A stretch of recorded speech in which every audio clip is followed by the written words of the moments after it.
When we left off, I had talked through sort of the different storage paradigms that we have inside the Azure Storage Service. Remember that Azure Storage is its own kind of account. And so I don't think I pointed this out earlier. I'm going to be coming in and consuming it from a cloud service, but you could be consuming this from an Android app. You know, this is its own sort of a la carte service, if you will, and you're going to pay for it separately than cloud services, or at least it'll be billed differently than your cloud services, going against your same billing relationship, but it's its own sort of cost unit there. Azure Storage doesn't have to be consumed just from cloud services, is my point. You can use it anywhere you say, hey, look, I need a way to store non-relational data in the cloud. Table storage is available, and it's a RESTful API, and anywhere that you can speak REST, you can talk to the table storage service. Same thing with blobs, same thing with queues. I just happen to be going to demo this from a cloud service. So let me jump back over into Studio here, where I had this web roll that we were taking a look at earlier running. And I want to go implement this guy a little bit more to actually start storing some data. And remember, we had made this key point of saying that cloud services are stateless. And because of that, I don't want to put this data inside my web role. I want to put the data outside my web role. So the web role can cycle, or I can run 5 copies of it, or 2 copies of it, or 1 copy of it, and not worry about where my data goes, right? And so I'm going to go open up my default.aspx page, and I'm just going to replace the UI in there with some stuff that I've just copied out of my snippet file here. And by the way, the slides and demos are all available here. I've got the URL up on the screen, but since I'm recording, I'll go ahead and, I did start recording, didn't I? Yes, okay. I'll go ahead and put it up here on the screen as well, though. Sorry, I keep checking that. But http:// aka.ms, get your game on demos, right? And so that'll be a copy of the slides, and there's also a zip file in there that has this Cloud Shop demo that I'm walking through with my snippets. I actually don't have a 2010 version or 2012 version of the completed project, but there's a Visual Studio 2010 version that you can open up if you want it. So anyhow, the source that I'm playing around with is inside there. So anyhow, so I've got a handy little snippet file that's got some code that I can steal, so you don't have to watch me type it all. And so I've just copied out of there and basically pasted in my new UI. And so let me go run it really quick, and we'll take a look at the UI.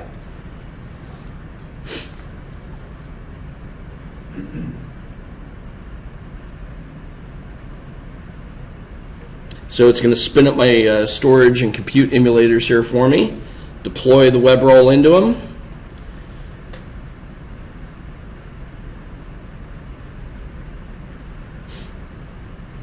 I need to fix that in my snippet.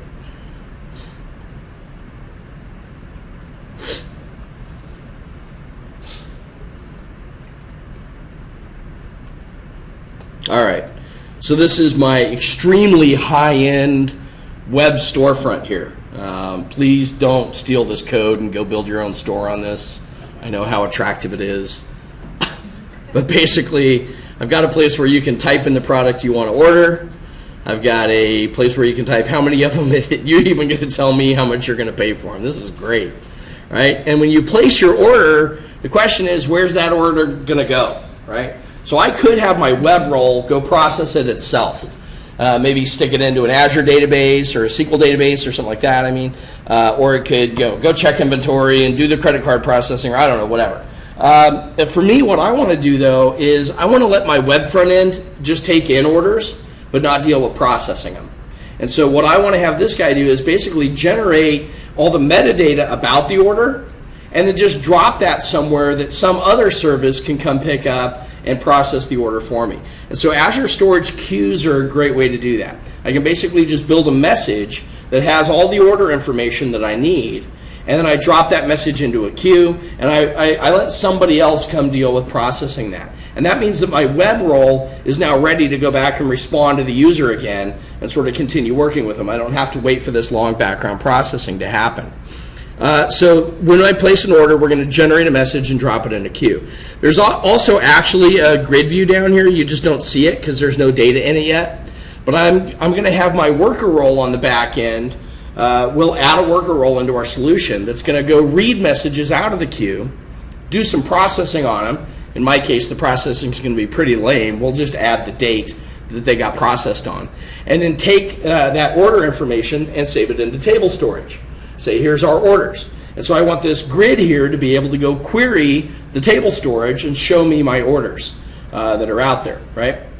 So place an order, puts a message into the queue, some background process will process them and stick them into table storage, and refresh data will let me go see it from table storage. So we'll round trip it back, okay? So that's the idea of it here. So one of the first things I'm going to have to do then is work with my storage account.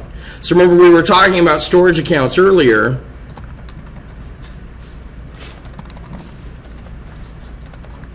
Let me get it back into my Azure Management Portal here. And remember that I had this storage account that I'd created. I called it Cloud Shop Storage. So that's the account name. If you know the account name, you know the URL for all of its endpoints, because it's account name .blob.core.windows.net for the blob service, account name .q.core.windows.net for the queues, and account name .table. So simply knowing the account name is enough to know the HTTP endpoints for all of the APIs for the 3 services in there. The one other thing I need to know, though, is not just the account name. I needed to know one of those management keys, right? So anything that wants to connect to this storage account needs to know those 2 things. What's the account name and what's the storage API, or sorry, the storage key.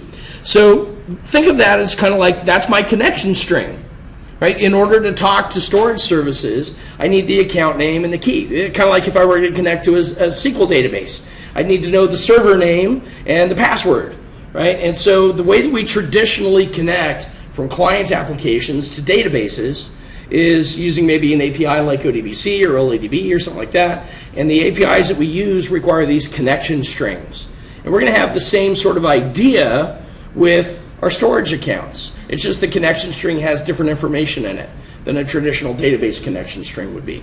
And that's going to be, again, what's the account's name, what are the access keys, and possibly some other information out there. So I need a place to put that stuff. Now, I also have this storage emulator and compute emulator that are part of the Azure SDK. And you've seen me actually show you the compute emulator UI.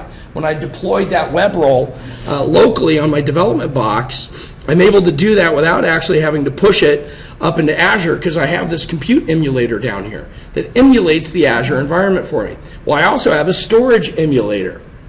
And that guy basically exposes for me local RESTful endpoints for each of the 3 blob, queue, and table storage services. Now, behind the scenes, it's actually using a SQL database locally on your device to be the actual storage for this data, but you don't want to think about that. In fact, it's already changed. It used to be SQL Express. Now in SQL 2012, it's a local DB instance, right? So you don't want to worry about the local, how it's actually being stored. You just want to think about that you basically have client-side implementations of these RESTful APIs for dev use. And that means that you can dev cloud services and storage accounts without even having an actual Azure account at all. You can do all this stuff just by going and downloading the SDKs and playing around inside Studio, all right? So that's really cool. But that does mean that if I'm connecting to my development storage, my connection string needs to be a little bit different than if I'm connecting to a real storage account up in the cloud, right? So anyhow, let's go back here to Studio, and then you say, okay, well, I know that I'm going to be writing some code in here that's going to go talk to these storage services, and that code's going to need this connection string. So where am I going to put that connection string? In a traditional web application, you'd probably go put it off in your web.config file, right? That's usually where ASP.NET developers put their database connection strings. The problem with doing that in an Azure web role is that this information gets bundled up into your package, right? along with some other configuration information from Cloud Shop or from the cloud service, right? And then that's what gets deployed up into your cloud service, right? And that means that if I wanted to edit this guy, I have to repackage and redeploy. I can't just simply edit the configuration setting the same way that you would on an on-premise website. Does that make sense? Changing a web.config setting causes a redeployment to have to happen. I don't want to do that. I want to have some Azure side configuration that's external of the package.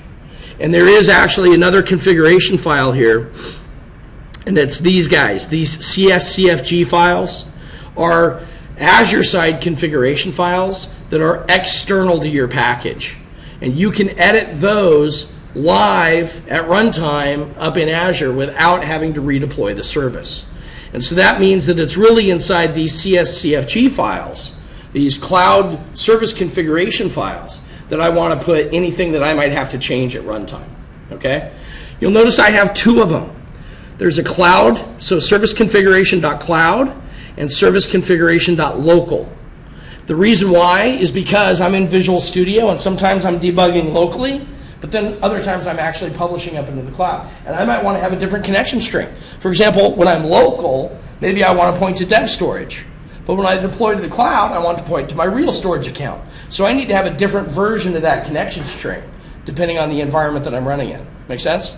So Studio makes it really easy. Here's where your cloud-based configurations go. Here's where your local configurations go. Now, if I open one of these files up, you'll notice that they're XML files, right?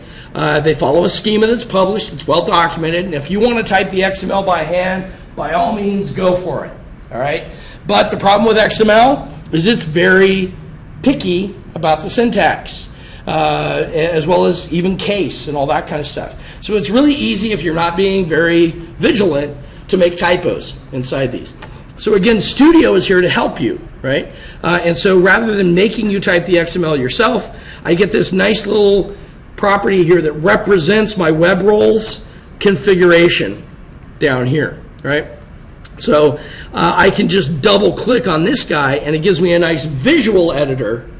And as I make changes here, it writes the XML for me behind the scenes. Okay. Notice there's one other file here. There's this service definition.csdef. And that has things that are actually telling the service up in Azure what endpoints it has to expose, what roles there are, some other things like whether or not we're going to enable remote access and some other stuff like that. This file is part of the package, and I can't change things in here without redeploying. But these guys are external to the package and allow me to change on the fly. All right.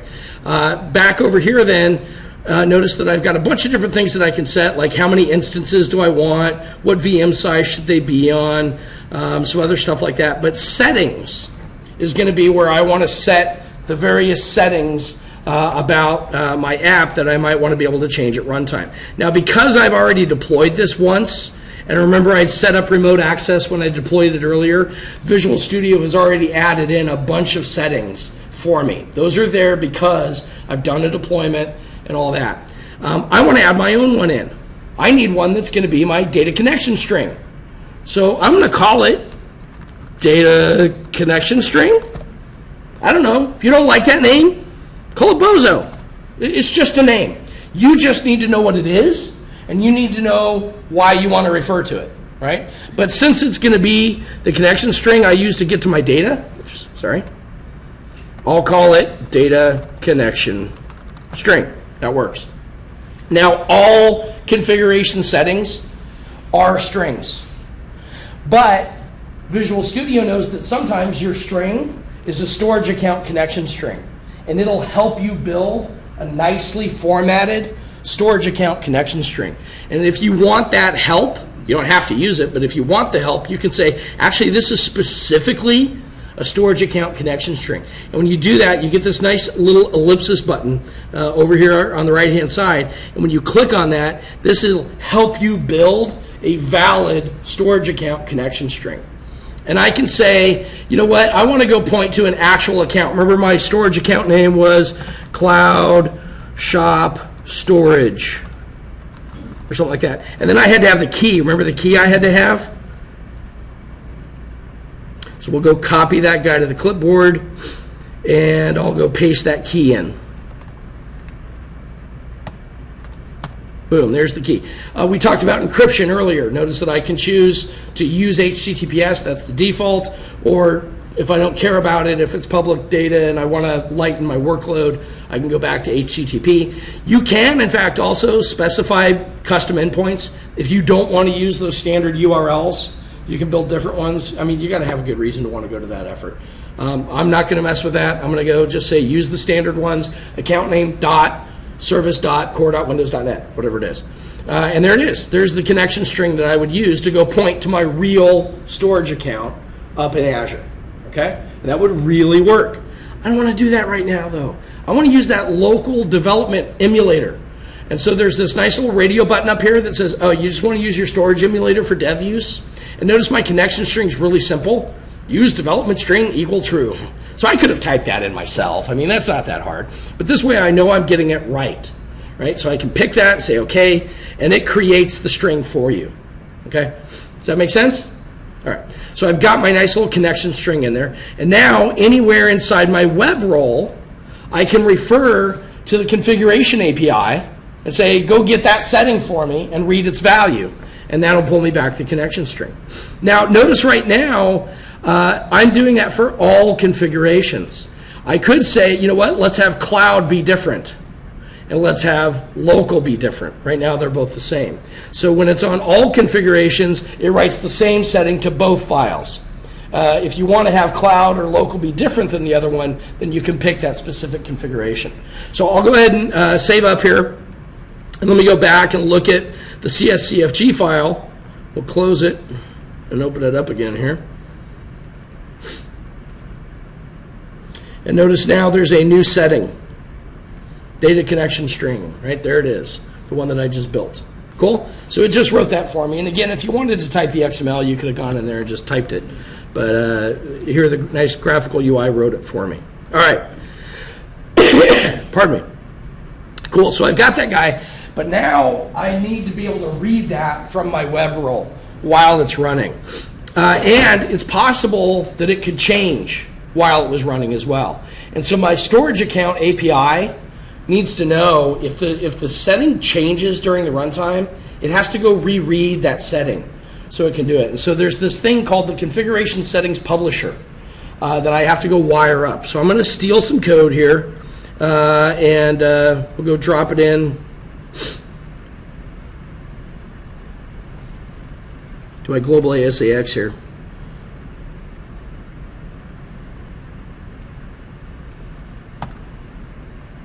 So global.asax is a file that's run by ASP.NET. It's a normal ASP.NET page. And there's this little application start method that gets run whenever an ASP.NET app starts. I'm going to paste in this code that says, hey, go to the cloud storage account class. And notice that Visual Studio right now tells me it doesn't know what the heck that thing is. So I'm going to go import that. That's in the Windows Azure API. And then inside there, we're going to tell the configuration setting publisher to basically say, hey, go run this method and look inside the role environment, which is often the service runtime, and get the updated configuration setting value for whatever the configuration name was. In my case, that's that data connection string. So this is kind of funky code, but basically it just says, hey, look, if you ever notice that the setting changes, go reread whatever the setting is that changed. And that basically keeps it up to date. All right, so that's going to make sure that we always have the current value for our data connection string in there. So I can close that up. And then I want to start working with my order queue. But now my order queue, in this case, I want to work with it for my web role to put messages into it. But I'm going to have to, in a minute, build a worker role that's going to pull messages out of it. So I don't want to write all my order queue logic inside my web role. I want to move it outside so I can reuse it across multiple roles. So I'm going to come in here to my solution. I'm going to right-click and add in a new project. And this will be just a good old regular Windows class library. Call it Cloud Shop Data. All right. And I want to have a class here that makes it really easy for me to work with my order queue. So I'll just rename the default class in there order queue, right? And this guy is basically going to be a method that I use to simplify how I read and write to and from my order queue out there. One of the first things I want to do is create a constant string here. I'm going to call it my order queue name, and I'll just stick order queue in there, right?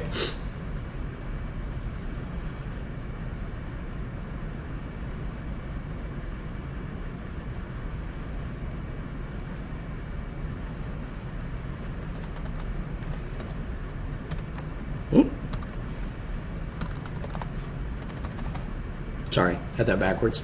So basically, the reason I'm putting it in here as a constant is so that I can refer to it later, and I don't have to keep typing in the queue name, because that could be brittle. I might accidentally type it wrong somewhere or something like that. Or if I want to change the queue name, I just have to change this one place, and it'll use the new queue name everywhere else. So rather than me typing the queue name literally anywhere else, I'll use this nice little constant that lets me do that. Okay? So now I need a way to basically go put an order into a queue. When you talk about putting things into a queue, the nerds like to call it in-queuing.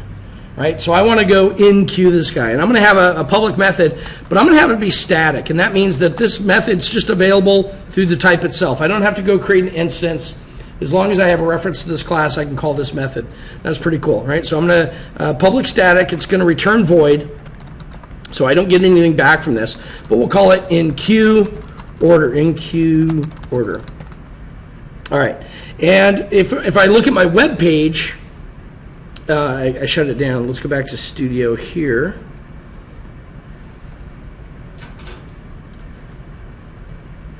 I had a product name, a quantity, and a price, but I also want to know when it was ordered on.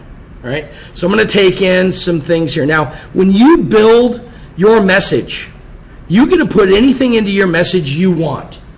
For me, I'm going to put some string data into my message. And I'm going to format that as a comma delimited list of strings. It could be XML.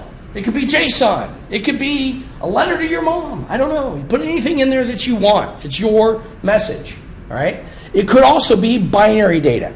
If you wanted to ship binary data through a queue, you can do that. All right. For me, my payload is going to be a comma delimited string, product name, comma quantity, comma price, comma ordered on. Right. So I need those 4 arguments to get passed in.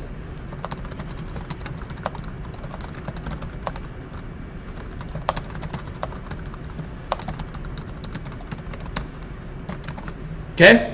So there's my arguments for my method here. And then I need a few things here. First of all, I need to go get a pointer to my queue storage that's up there. And remember I said there's this great RESTful API, and I could go start writing HTTP code and all that kind of stuff. I don't want to do that. So my web role already, my web role already did, but my data role doesn't, or project. I need to go off here and add in a reference, and I'm going to add a reference into the Microsoft Windows Azure storage client. And that guy right there is a nice .NET object that wraps up the RESTful API for me. So I don't have to do low-level HTTP stuff. It's going to do it for me.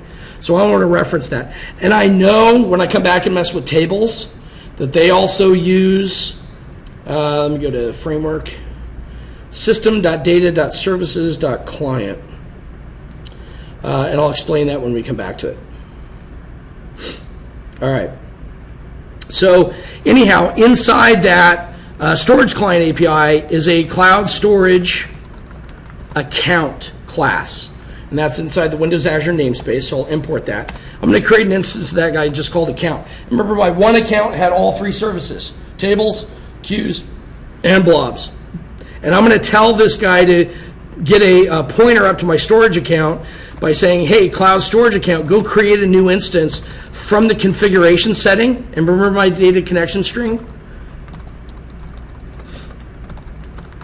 So it's going to go read that data connection string, which right now is pointing at my dev storage. So that means it's going to point locally. But if I change that to point to a real account, that would go point at a real storage account up in the cloud. So that's pretty cool. And now that I've got the account, come on. Oops, sorry.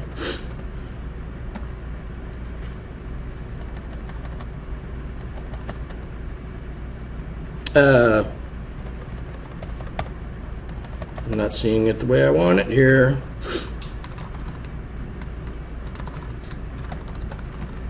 Oh, there we go. That's why I haven't imported the other namespace. So there's some extension methods on the account class that aren't available unless I import this Windows Azure.storage client namespace. So let me go pull that in, and I'll go back here really quick. Account dot, and notice there's this way to create a wrapper around the RESTful API for blobs, queues, or tables. I want to work with queues. So I'm going to go in and say, create for me a cloud queue client, and I'll put that into a local variable. Cloud queue, UE, that's a hard one to type, client, and I'll just call it my queue client. Cool, so now I've got this guy, and this now knows how to talk to queues. And so I want to go get an actual cloud queue by saying, hey, queue client, get a reference to a specific queue. And remember the queue name, order queue name constant that I created up above. That way I don't have to type it in here and make sure I get it right. And so now I should have a pointer to the queue. I've never run this before, though. That queue doesn't exist. Or what if it doesn't exist? What if somebody came back in and dropped it? So here's a really cool way to make sure it exists. Hey, queue, create yourself if you don't exist. Isn't that awesome? So I just point up there and say, if the queue's not there, just go make the queue. And now I know that the queue's there. If it is there, it already exists, so we don't recreate it. Pretty awesome. Cool. So those 4 lines of code basically pointed me to my storage account, whether it's dev storage or up in the cloud, and got me a reference to my queue and made sure it existed. So now that I've got the queue, I can do things to the queue like add messages, right? So I want to go build a message.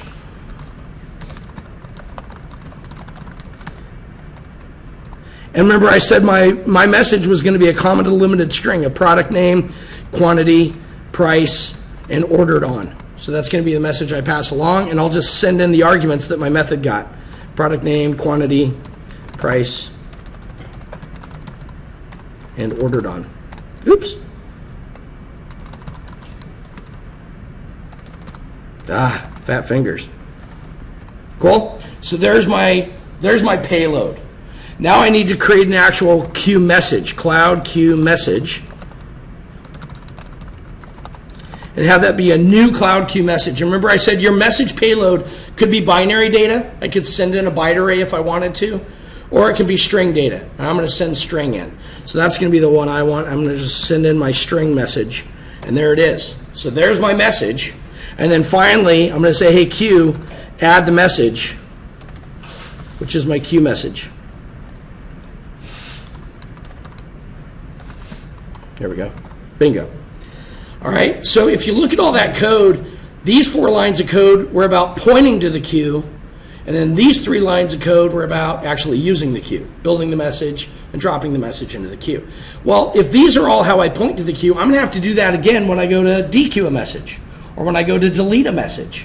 So I want to refactor that code out so I can reuse it. So I've got it all highlighted. I'm going to tell Visual Studio to just extract that out for me.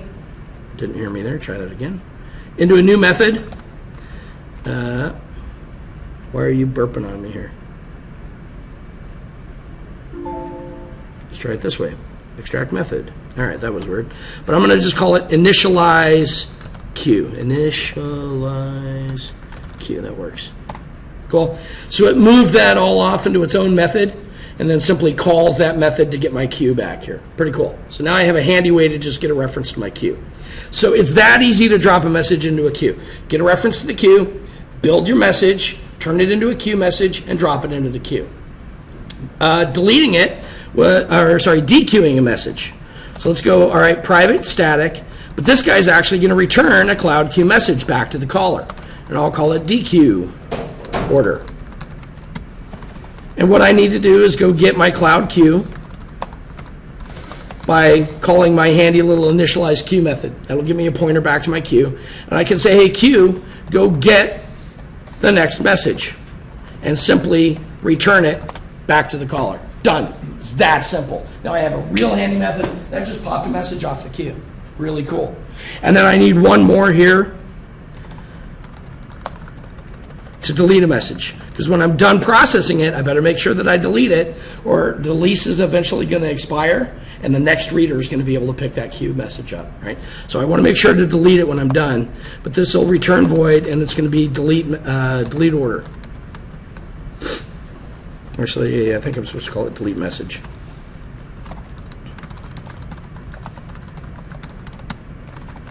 All right, and so again, cloud queue, by calling my initialize queue method, and then simply, hey, queue, delete the message for me that got passed in. And then it'll go delete that message. Really cool. So I have a way to put a message into the queue, a way to get the message out of the queue, and a way to delete the message when I'm done processing it. Pretty simple. That's it. That's all the code I need. So it's not that much. Now back over here in my web role, I'm going to add in a reference off to my nice handy little data class here.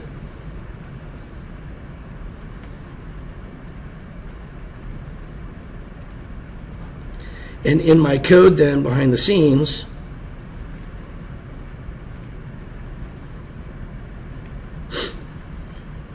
oh, actually, we want to do that on the place order button, don't we?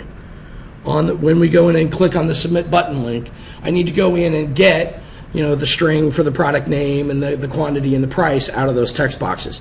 So just so you don't have to see me type all that code, I'll come down here and steal it.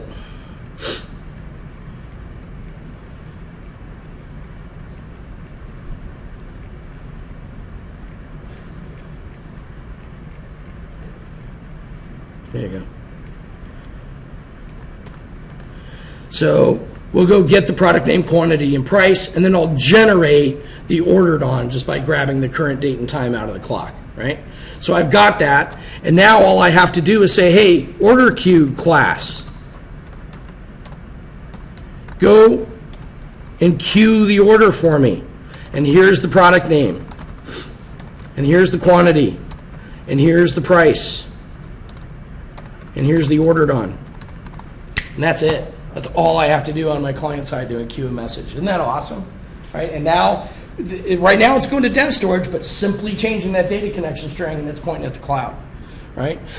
And it'll go and stick that in there. Now I want to follow up and update my UI. So I have a little status label back over here that I can show if there's errors or if it's success. Notice I'm not building try-catch blocks or anything like that. So if this crashes, we're going to get ugly crashes.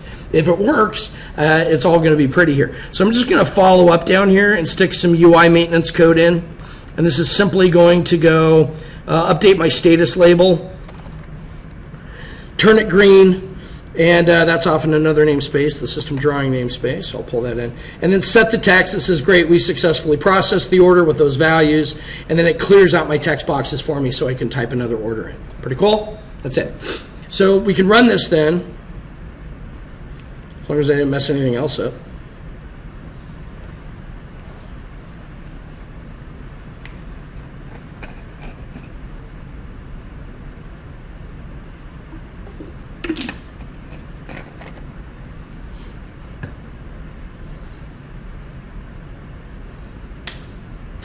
All right, so I'll order some kiwi fruit then. We'll get 31 of them for 11 bucks. Yeah, so there's my processed order. Now remember that this was the client-side code, just basically saying, if we got to this point, we didn't crash above, so it must have worked. Where'd my order go, though? Where is that order? It's in my queue. Where's my queue? Well, remember my data connection string right now points to development storage, so there's this amorphous development storage down here on my own workstation that somewhere is holding on to that queue message. And I mentioned that now that's really often local database, and you really don't want to try and think of it as SQL, because in Azure it's not SQL. Down here locally it kind of backs it with a SQL database for the emulator, but you don't want to look at it that way. Instead, I've gone up to Codeplex,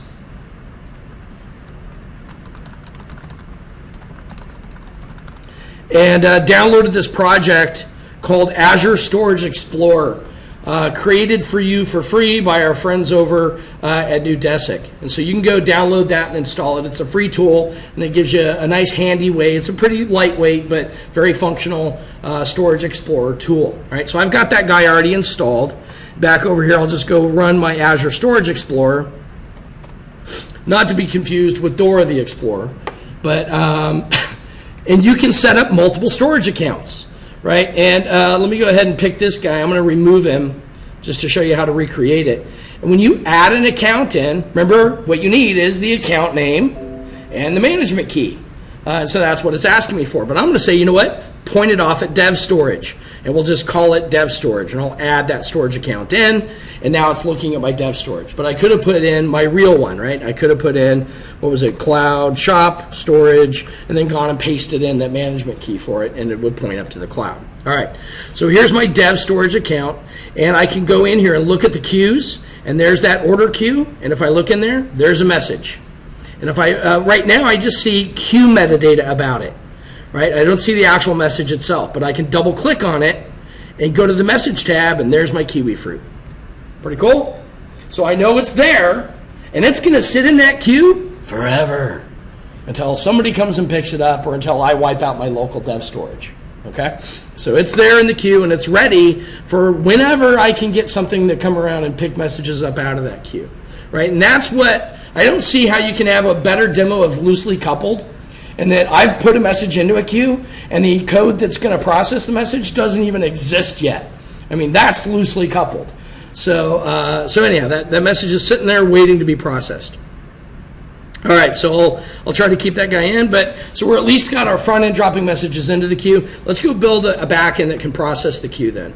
So I'll shut down my browser here, and I need another role in my cloud service. So we have our web role front end. I now need some back end processing to occur. So sort of the standard way of doing that in a cloud service is to add in a worker role. So under my cloud service, on the roles node, I'm just right clicking and saying add a new worker role project.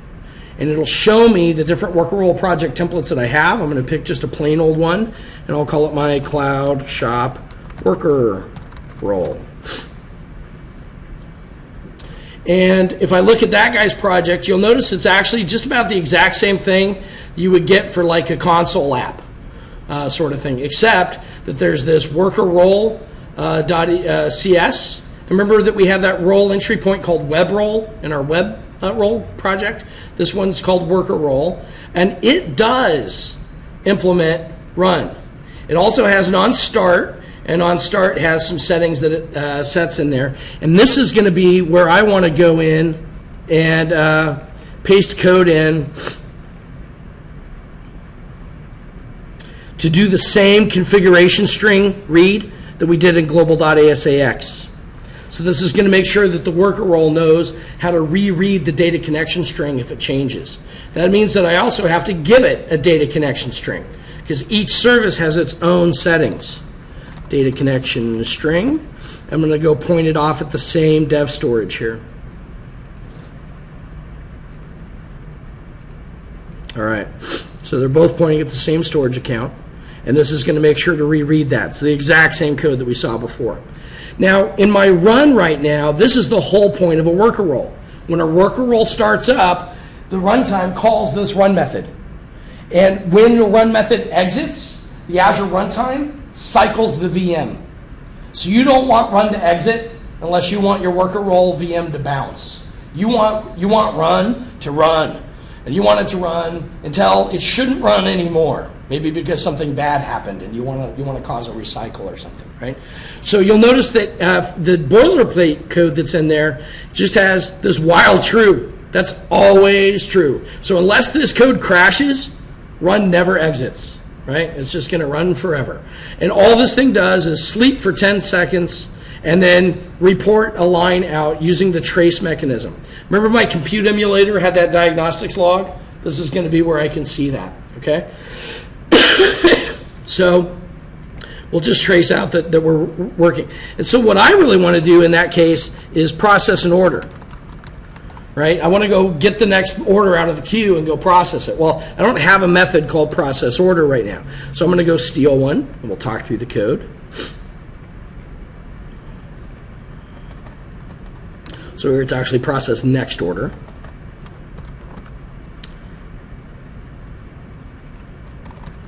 So what I'm going to do here is use that same, I got to reference my data project. Well, let me go add that in. Because that's where my order queue class existed, was off in that data project. And then we'll import the namespace queue. But we're going to go get an order message by jumping up to that order queue class and telling it to dequeue an order. Now we're going to go get the next message. What if there was no message though? That could be null. It could return nothing back to me. So I'll check to make sure that I actually got a message. And if I did, I can ask the message to return itself as a string. Remember I said your payload could be string or binary? So if I look at this, I have as string or as bytes. And that's going to be how you pull the payload out of the message. All right? And remember, my string was a comma delimited set of values. So I tell it to split that up where the commas are, and I just know that the first thing was the product name, the second thing was the quantity, the third thing was the price, and the fourth thing was the ordered on. So I just parse that out. So here you have to know what that message is, right? I had to have explicit knowledge of the message format to be able to write that code, right? So the senders and receivers have to be aware of each other, or at least of the data shape.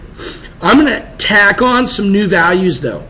I want to add when this order was processed, and then I also want to show you who processed it. Notice that I've got this role environment class. This is part of the service runtime API. And so my worker role is able to say, hey, Azure, tell me a unique ID that represents this role instance as opposed to any other role instance right now. And we'll tack that ID on as metadata about the order. Which instance of the worker role processed it, and when did they process it, right? And so we're going to go basically build that data, although I'm really not doing anything with it right now. What I'd really like to do is go save it into table storage. But we got to write our table storage stuff first. But otherwise, as long as that all works, then we'll delete the message. This is critical. When you go get a message out of the queue, you get a lease on it. I think the default is 5 seconds or something like that. Now you can extend the lease, but you get a default duration. You can extend the lease. So while you're running, if you find that you're going to take longer than your lease is, you can go in and update your message to renew the lease and get a longer duration on it. If you don't delete the message before the lease expires, the message becomes available again, and somebody else is going to pick it up. And so you need to, as the processor of a message, realize that if you've exceeded your lease time, and if so, abort, get out, roll back any work you've done, and just move on to the next message, right? Don't commit anything that you've done, because somebody else is going to pick that message up and redo it, right? Or at least make your code idempotent, where if it runs again, it's going to do the same thing to the next message and not create duplicates, but just rewrite the originals or something, right? So you've got to think about that. When you're done, though, as long as you're still within your lease duration, you just delete the message, and then nobody else is going to process it. You're good to go, okay? So there was that delete message that we had written earlier, and then I'll write out some trace information that we've successfully processed that order. Cool? So let's run it and see if it works. Now remember that compute emulator. I'll pull the UI up for that guy.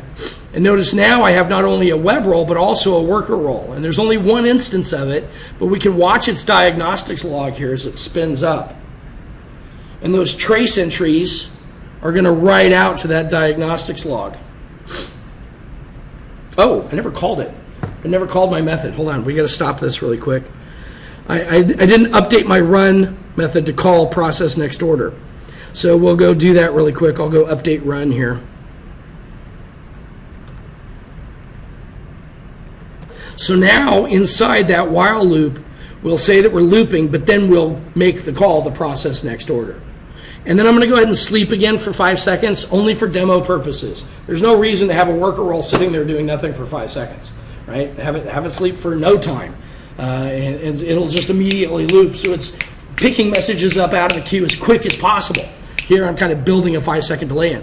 Also, my process next order was only getting the next message, right? It could have gotten the whole next set of messages and processed a bunch of messages at once, right? I'm just getting them one at a time and 5 seconds in between so that we can see it kind of happen. All right, but let's run it again.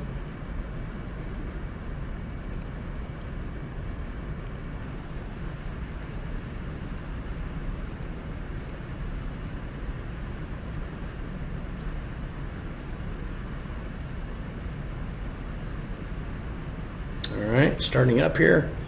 And remember, it's going to tell us when it's looping. Oh, and that's happened. And notice right there, processed order, kiwi. So it got my kiwi fruit, picked them up, and when it was done, it should have deleted it from the queue. So that means when I come back over here and refresh my order queue, there's no more messages in the queue now. They've been picked up and processed. Good deal? All right. So the last piece then is I want to go stick it into table storage. So we got queues working, but let's go do some table storage stuff. So when you deal with table storage, you stick entities, right? You stick rows into a table inside table storage. And I made this point of every row could be a completely different data format if you wanted to. You probably don't want to do that to yourself, at least not completely different type of entities. But you could legitimately have situations where two different customers have different columns or different properties on them, right? But I'm not going to do that. I'm going to have the same structure get stuck in every time. And my orders are going to have their product name and their quantity, their price, they're ordered on, and then those two other values that I added during processing, processed on and processed by. Right? So I know the properties that I want an order to have. But remember when I was talking about table storage earlier, I said every entity also needs a partition key and a row key. And so you can add those properties in yourself, but to make your life easier, there's a base class called a table service entity that provides those properties for you. So I could go back over here, since this deals with data, I'm going to do this in my Cloud Shop data project. I'm going to add in a new class for my order entity. And this is going to represent an order. And I'm being a nerd, sticking the word entity on there. You could just call it order, if you wanted to. But I'll just say .cs out there. And I want this guy to inherit from table service entity. And that's off in the Azure Storage Client namespace. So I'll import that. And what I get for free then basically from the table storage entity, table service entity class, I get a partition key property and a row key property, and I forgot a third one, timestamp. You also need a timestamp on there. Now that's a system maintained value. You don't drive the timestamp yourself, but Azure Storage Services still requires it. And so you just get those properties for free, so you don't have to go implement them yourself, right? As well as a constructor that either is a default constructor or that allows you to pass in the partition key and row key during construction to set those. Remember, you don't set the timestamp, but you do set partition or row keys. All right, so that's what I'm inheriting from there. And so I could just kind of go write my code. Now I do need a public order entity constructor then that's going to take in the partition key and the row key and just chain out to my base classes, one where I send in the partition key and row key. Right? So I need that guy. But then I need, capital P. And then I would just want my properties for product name, quantity, all that good stuff. So I'm again going to steal my code there just so you don't have to watch me type it all.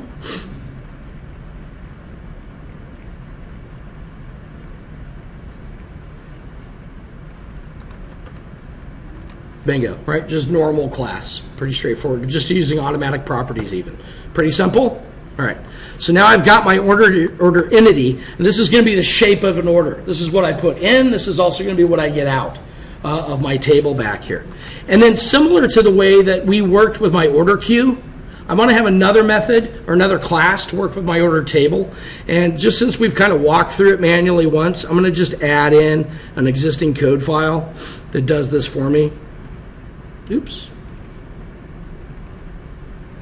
So I have a class all ready to go here that'll just have that in there for me. And so just like we had a queue name that was lowercase, actually I thought that had to be lowercase. maybe not. I'm going to go ahead and make it be lowercase, though, order table. And then down here, just like my storage account before, we got it from the connection string, exact same code. Instead of a cloud queue client, we have a cloud table client. And then same thing, create table if not exist. But the table client could point to multiple tables. So I have to tell it which table to create if it doesn't exist. And it's going to be the order table that I want it to create. And then it's going to return back to me a data service context. So data service contexts are a common paradigm that we use in Entity Framework and Link to SQL and that kind of stuff. And it's basically sort of your code side representation of your connection to the storage on the back end. And it's going to help you do things like change management or change tracking and things like that across your entities. But basically, think of it as my query API, right? So through that order context, I'm able to then come in and do things like add objects into a table or delete objects out of a table, save changes as my commit, and all that kind of stuff, right? So what I'm going to do here is return the data context back to whoever calls it, and then I've got this handy little add order where you pass in the order object. We'll go get a reference to the table and then add the object into the order table that you passed us. And then we save changes. This is kind of like your commit, if you will. And it'll save all the changes that you've bundled up as one sort of batch up to the server there, right? And then I have a way to go from my order context, do a create query. This is really cool. What create query returns back to you is an iQueryable, basically. It says it's a data service query, but it's an iQueryable. And this is a standard link concept. But it says we're not going to send you the data of the query. We're going to send you the intention of the query. And you can then further modify the query's intention. And it's not until you try to materialize it that then you ship up the fully composed query. And it's that query that gets run on the server. So if you add a where clause in or something like that, when you query it, it only returns the data you asked for. It doesn't ship you everything, and then you filter it client side. So iQueryables make it really nice to build these sort of distributed client models here. But that's going to be how I can get my orders out. We go in, we create a query that says, return all the order entity instances for me out of that order table. And that's it. There's my API for that. So that's pretty cool. So back over in my worker role down here, when we were saying, do something with it, now I can go in and actually create an order entity. There we go. Now remember, I had a constructor that took in your partition key and a row key, right? So I could just stick something lame in there, for my partition key or something. I think I may actually have something a little more useful in my boilerplate here. I don't remember. So I was using the product name as the partition key. So basically all orders for the same product would be guaranteed to be next to each other in storage services. And then I'm just using a GUID as my row key, right? So I go out and generate a GUID. But then I simply set the properties, quantity, price, all those guys, based on the values that got passed into me or that I generated right here. And then I tell the order table to add the order. And there you go. There's my insert statement. I love that, right? So I generate a .NET object. I pass that .NET object, and it gets translated basically into JSON, shipped up to the RESTful API, and stuck into the table for me. So that's really cool, right? And then, again, I delete the message out of the queue and move on with life. So let's go run this again, and now we should actually be saving these orders for long-term use.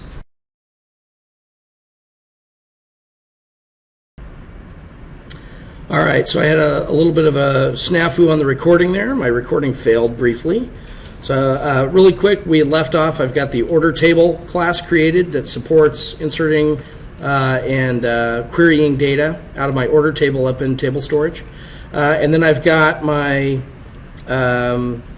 worker role as it processes an order,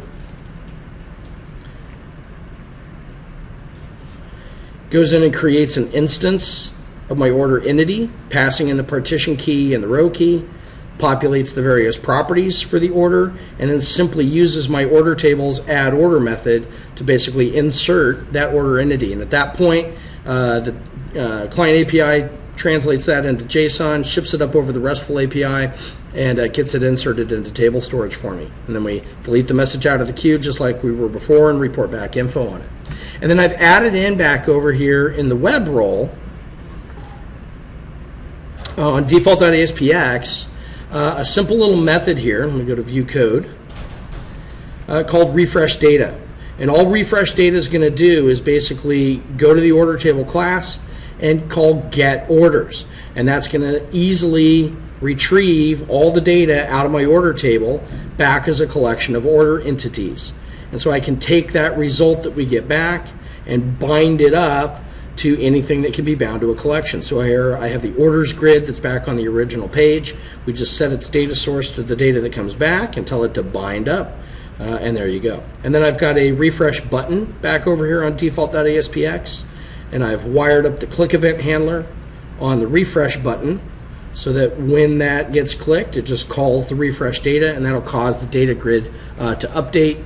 And then up here in page load, I can have it basically on the first get also refresh the data and show that data to me. So let me go ahead and run this.